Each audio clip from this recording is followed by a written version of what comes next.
आज जो आप कहानी सुनने जा रहे हैं वो कहानी आधुनिक जीवन के लगभग हर परिवार में घटित होती है। स्त्री और पुरुष दोनों बराबर से नौकरी कर रहे हैं, लेकिन दोनों को एक दूसरे की सफलता असफलता फूटी आंख नहीं सुहाती। असफलता पर शायद खुश भी हो जाएं, लेकिन सफलता अगर किसी की देख लेते हैं तो बहुत कम ही ऐसे पुरुष होते हैं जो अपनी पत्नी की सफलता पर बहुत खुश होते हैं, या बहुत ही कम ऐसी स्त्रियां होती हैं जो अपने पति की सफलता पर इतनी ज़्यादा खुश होती हैं।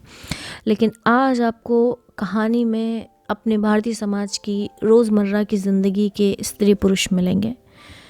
दोनों एक दूसरे से प्रेम चाहते हैं, दोनों एक दूसरे से सराहना चाहते हैं, लेकिन खुद नहीं करना चाहते। ये ज़रूर चाहते हैं कि सामने वाला हमारी इज्जत करे, सामने वाला हमारे काम की रिस्पेक्ट करे, बट अगर जब उन्हें ही वो चीज़ देनी हो, उन्हें अपनी तरफ से प्रेम देना हो, तो वो उनका जो अहम है, उनका जो अहंकार है, वो उस बीच में आ जाता है। तो आज जो आप कहानी सुनेंगे उस कहानी से आप कुछ सीखिए और अपने रिश्तों में हमेशा गर्माहट बनाए रखिए। इस कहानी को जिसने लिखा है उसके बारे में मैं आपको अंत में बताऊंगी। दर्पण के सामने देर तक बैठने के बाद भी उसका मन नहीं भरा। मेकअप की हल्की सी परत एक जादू सा कर गई थी और वो अपने ही प्रतिबिंब पर मुग्ध हुई जा रही थी। कौन कहेगा कि वो 50 को छू रही थी? उसका कुछ भी तो नहीं बदला है। उम्र के साथ चेहरा थोड़ा भर गया है, बालों में इक्का दुक्का रुपहले तार झलमला रहे हैं बस। पर इन बातों ने तो उसके सौंदर्य को गरिमा ही प्रदान की है। अब तो सारा दिन ही जैसे भागम भाग में बीतता है। बिंदी लगाने भर को वो आईने में झांक पाती है, नहीं तो एक समय वो भी था जब वो घंटों आईने के सामने बैठकर निहारा करती थी। उन दिनों कॉलेज भर में उसके रूप के चर्चे थे। इसी रूप जाल ने तो गिरीश को बांधा था। इसी के बल पर तो वो बिना किसी दान दहेज के इतने बड़े घर में आ गई थी। बड़ा घर याद आते ही उसका मन ऐसा कसैला उठा जैसे दांतों नीचे कोई कड़वी चीज आ गई हो। बीते दिनों की स्मृतियों ने कोई मधुर रागिनी नहीं छेड़ी, बल्कि मन में एक टीस सी उठी। वो एक झटके के साथ उठी और कपड़ों की अलमारी के सामने जाकर खड़ी हो गई। बेकार की बातों से वो इस समय अपना अच्छा भला मूड बिगाड़ना नहीं चाहती थी। साड़ी का चुनाव वाकई एक समस्या थी। अपनी रोजमर्रा की साड़ियों की ओर तो उसने झांका भी नहीं। साल दर साल उन्हें ही पहनते वो ऊब चुकी थी। कुछ साड़ियां जो समारोहों के लिए खरीदी गई थी, पर हर कपड़ा हर मौके पर खिलता थोड़े ही है। साड़ी ऐसी हो जो अवसर विशेष के अनुकूल हो और उसकी सौम्य सोबर इमेज भी बनाए रखे। कपड़ों को उलट पुलट करते हुए उत्तरा को निशी बेतरह याद हो आई। वो होती तो क्या उसे इतना सोचना पड़ता? वो तो पता नहीं कब से मुनासिब से साड़ी, मैचिंग चूड़ियाँ, पर्स, चप्पलें सब कुछ निकाल कर रख चुकी होती। उसके रहते मजाल थी कि मम्मी उल्टा सीधा पहनकर या बेतरतीबी से बाल लपेटकर बाहर चली जाए। कपड़े ही नहीं, उसका तो घर की हर समस्या पर अधिकार था। कोई भी काम उस पर छोड़कर निश्चिंत हुआ जा सकता था। उसके रहते घर कैसा भरा भरा सा लगता था। इस तरह द्वीपों में बटा हुआ नहीं था। उत्तरा को पीएचडी मिली थी तब निशी मुश्किल से 16 की रही होगी। स्टाफ मेंबर्स पार्टी के लिए इसरार कर रहे थे। उत्तरा ने सोचा था वहीं कैंटीन में कुछ खिला पिला देगी, पर निशी अड़ गई। कॉलेज में क्यों मम्मी? क्या तुम्हारा घर नहीं है? और पार्टी का सारा प्रबंध उसने अकेले ही किया। खाना तो खैर बनवाया गया था, पर प्लेटें, चम्मच, नैपकिन्स, बर्फ, यहाँ तक कि पान सुपारी और जर्दे की व्यवस्था भी उसने इतनी सुगढ़ता से की थी कि सब चकित रह गए। लोग अब फिर पार्टी मांग रहे हैं, पर अब उत्तरा की हिम्मत टूट गई है। यूँ कहने को तो घर में आशु भी है, पर आशु? उसने आवाज़ दी, पर जैसा कि वो जानती थी कि कोई जवाब नहीं आया। आजकल तो वो बस अपने पापा के आसपास ही मंडराया करती है। निशी भी थी तो आशु उसके साथ लगी रहती थी। उसकी शादी क्या हुई, दोनों ही लड़कियां हाथ से निकल गईं। आशु! इस बार आवाज़ थोड़ी ऊंची थी और तल्ख भी। क्या है मम्मी? मूर्तिमान बेजारी बनकर आशु सामने आकर खड़ी हो गई। उसके लहजे से उत्तरा का पारा चढ़ गया। वो भूल सी गई कि क्यों बुलाया था। रूखे स्वर में पूछा, तुम अभी तक तैयार नहीं हुई? चलना नहीं है क्या? कहाँ? ओह, आज आपका फंक्शन है ना? सॉरी मम्मी, मेरा जाना नहीं हो सकेगा। क्यों? पापा को बुखार है। कोई नई बात है? नई ना सही, पर ऐसी स्थिति में उन्हें अकेला तो नहीं छोड़ा जा सकता ना। 2 घंटे महादेव उनके पास बैठ सकता है। सो तो है, पर मम्मी वहाँ सारी साहित्यिक बातें होंगी, मेरी समझ में तो कुछ भी नहीं आएगा, वैसे ही बोर हो जाऊंगी। ठीक है, उत्तरा ने विषय समाप्त करते हुए कहा। आशु जैसे प्रतीक्षा ही कर रही थी, तुरंत पलटकर चल दी। उत्तरा देर तक उसे देखती रही। इन दिनों वो एकदम अपनी माँ की प्रतिकृति सी बनती जा रही है, पर मन से कितनी दूर फेंक गई है। इसके विपरीत निशी एकदम अपने पापा पर गई है, पर बचपन से ही वो मम्मी की बेटी रही है। पिछले दिनों से तो वो बेटी से भी ज़्यादा सखी बन गई थी। कोई भी बात उससे निसंकोच कहकर वो हल्का हो लेती थी। निशी बड़ी बहन की तरह से सांत्वना देती, धीरज बंधाती, कभी कभी तो उसका पक्ष लेकर पापा से भिड़ भी जाती थी। शादी होते ही लड़कियां कितना बदल जाती हैं, सारी माया ममता पता नहीं कहाँ खो जाती है। अब तो बस निखिल और मंटू, निशी की दुनिया इन दोनों में ही सिमट कर रह गई है। मम्मी, दोबारा अपनी बेजारी जताते हुए आशु सामने आकर खड़ी हो गई। वो लोग आ गए हैं। अरे 4 बज गए हैं क्या? उसने चौंक कर घड़ी देखी। आशु, उन्हें बिठाओ, पानी वानी पिलाओ, मैं बस आ रही हूँ। अपने को आखिरी बार आईने में देखने के लिए वो मुड़ी तो उसमें आशु का खिंचा खिंचा सा चेहरा ही परिलक्षित हुआ। उत्तरा जल भुन कर रह गई। मेरे मेहमानों को 1 गिलास पानी पिलाने में इसकी जान जाती है। पापा के लिए हर आधा घंटा बाद चाय बनाते समय इसके हाथ नहीं थकते। वो बुदबुदाई, पर सारा गुस्सा भीतर ही भीतर पी गई। इस समय वो अपना मन एकदम प्रसन्न रखना चाहती थी। हेलो एवरीबॉडी, उसने बड़े खुशनुमा अंदाज में कहते हुए हॉल में प्रवेश किया। पर वहाँ सतीश मेहता अकेला बैठा अखबार पढ़ रहा था। सामने ट्रे में पानी से भरा गिलास अनछुआ रखा था। चलो, उसने कहा। बाय ऑल मीन्स मैडम, कहते हुए वो खड़ा हो गया, पर एकदम ठिठक गया। अंकल नहीं चलेंगे? दरवाजे तक पहुंच गई थी उत्तरा, पर देखा कि सतीश अभी भी वहीं खड़ा है। नहीं, अंकल नहीं चलेंगे, उनकी तबीयत ठीक नहीं है, स्वर को यथासाध्य तल्ख बनाते हुए उसने कहा। और आशु जी? सतीश ने अस्फुट किंतु उत्सुक स्वर में पूछा। नहीं, वो कैसे आ सकती है? उनके पास भी तो कोई चाहिए। वैसे तो मेरा जाना भी मुश्किल ही था, पर अब तुम लोगों ने इतना बड़ा आयोजन कर रखा है। और ये कहते हुए वो खटाखट सीढ़ियां उतरकर गाड़ी के पास जाकर खड़ी हो गई। मेहता को मजबूरन साथ आना ही पड़ा, पर उसके लिए दरवाज़ा खोलते हुए, अपनी सीट पर बैठते हुए और गाड़ी स्टार्ट करते हुए उसकी आंखें बराबर दरवाजे पर खिड़कियों के पर्दों पर लगी रहीं। पर उन्हें निराशा ही हाथ लगी। बेचारा सतीश। उत्तरा को उस पर दया हो आई। बेचारा जान छिड़कता है आशु पर वो लड़की है कि 1 मिनट पापा को आंखों की ओट नहीं करना चाहती। साथ नहीं आई ना सही, पर गुड लक कहने दरवाजे तक तो आ ही सकती थी।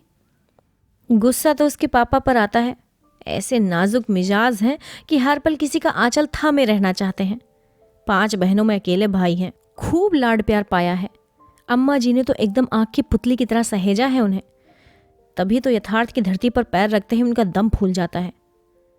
जिस बीमारी का आशु इतना हवा बना रही है, उसकी नब्ज निशी ने खूब पकड़ ली थी। कुछ नहीं मम्मी, ये सब जॉब सिकनेस है, जिम्मेदारियों के भागने के बहाने हैं। इन्हें सारे झंझटों से मुक्ति दे दीजिए, फिर देखिए इन्हें कुछ नहीं होगा। बात एकदम सही थी। चाहे बिजली का बिल भरना हो या हाउस टैक्स, बच्चों का एडमिशन करवाना हो या खेत से गेहूं लदवाना हो, गिरीश को कल्पना से ही बुखार होने लगता। बुखार ना आता तो पीठ अकड़ जाती या सिर दर्द से फटने लगता।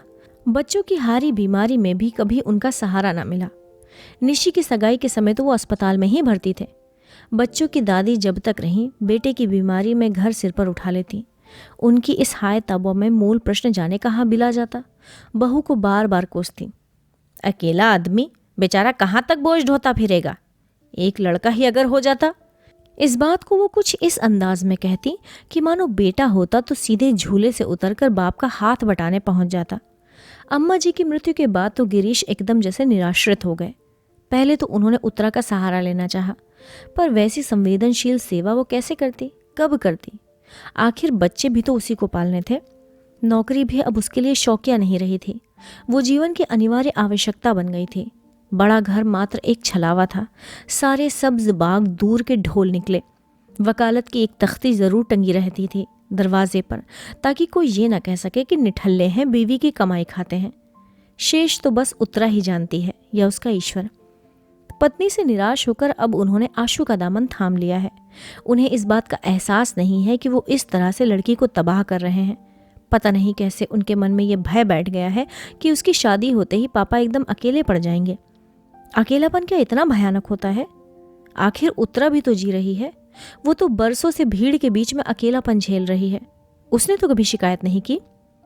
मैडम, वो जैसे हड़बड़ाकर तंद्रा से जागी। गाड़ी मछली की तरह फिसलती हुई कब कॉलेज पहुंच गई उसे पता ही नहीं चला। पोर्च में उसके कुछ कनिष्ठ सहयोगी और विभाग के छात्र छात्राएं स्वागत के लिए खड़े थे। गाड़ी से उतरते समय उसकी मन स्थिति बड़ी अजीब सी थी।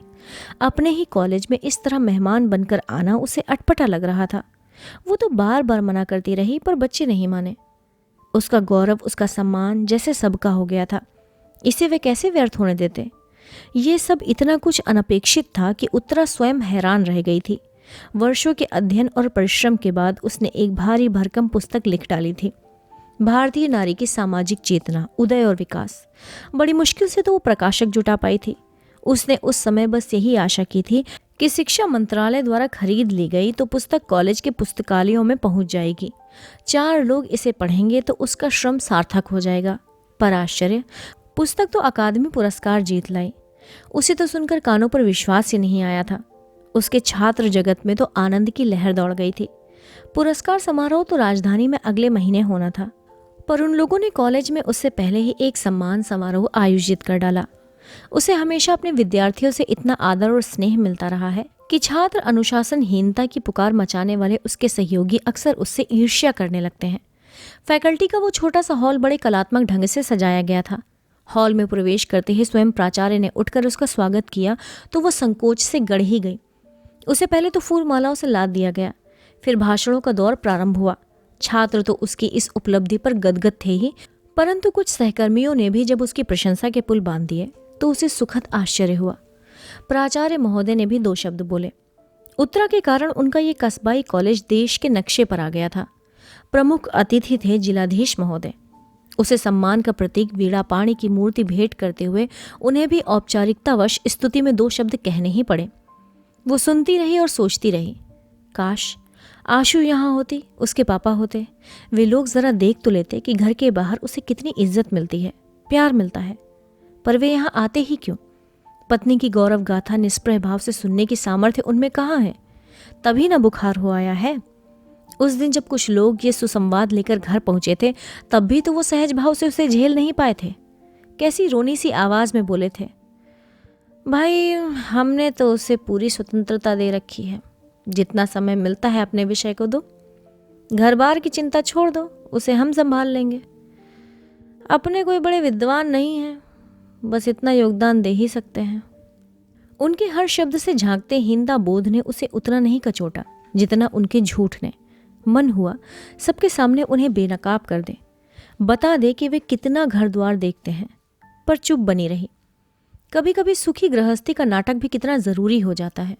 इस समय भी वो प्रसंग याद आते ही उसका मन फुपकार उठा। सम्मान की सारी खुशी, सारा उत्साह ठंडा पड़ गया। रात भर जाग कर एक आलेख तैयार किया था, पर बोलने के लिए खड़ी हुई तो एक भी शब्द याद नहीं आया। पहली बार कागज की जरूरत महसूस हुई। सुनने वालों ने समझा भाव विह्वल हो जाने से उसकी वाणी अवरुद्ध हो गई है, नहीं तो वह साक्षात सरस्वती है। लौटते समय आधा दर्जन लोग साथ थे। फूल मालाएं और भेंट सामग्री उन्हीं के हाथ में थी।